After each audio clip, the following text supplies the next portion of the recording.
সুন্দরী মহিলাকে কুপ্রস্তাব দিয়ে ফেসে গেলেন এই যুবক। মানুষ বলে বারবার ঘুঘু তুমি খেয়ে যাও ধান, এইবার ঘুঘু তোমার বধিব প্রাণ। ঠিক সেরকম একটা ঘটনা ঘটেছে।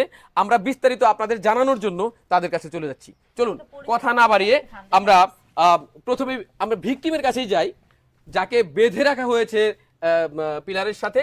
আপনাকে বেঁধে রেখেছে কেন? আপনি কি জন্য কি করেছিলেন, কি অপরাধ করেছেন আপনি? ভাই আমাকে বাইরে রেখেছে একবার ষড়যন্ত্রমূলক ভাবে, অন্যায় ভাবে ভাই।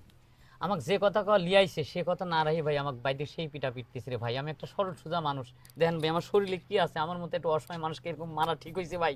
আপনারাই কোন। এখন আসলে জানতে চাইছি আপনি কি অপরাধ করেছেন যার জন্য বাদছে? অপরাধের ভিতরে মনে করেন যে এই যে সম্পর্কে মামানি হয় আর কি, পাতা প্রতিবেশী মামানি হয়, পাড়া প্রতিবেশী, বুঝছেন?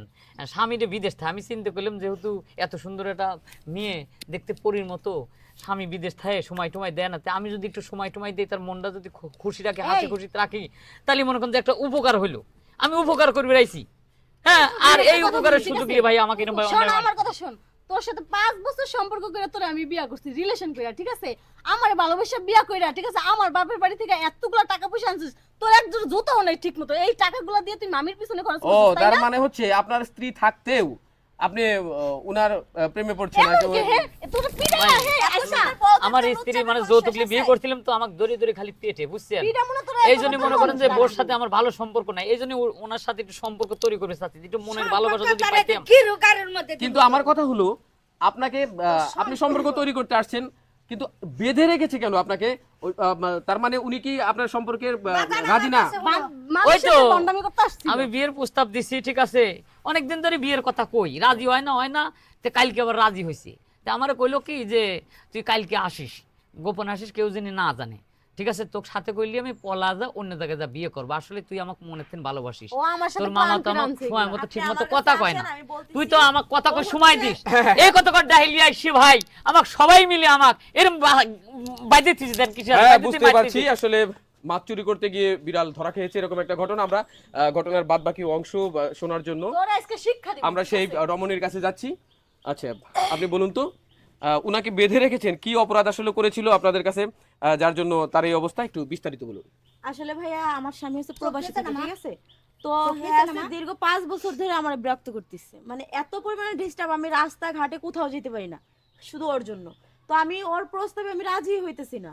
পরে ভাবলাম যে কাল করে আমি বলছি কি যে তুমি আমার সাথে দেখা করতে এসো, আমি ওর একটা সময় দিয়েছি, সেই সময় দেখা করতে আসছে।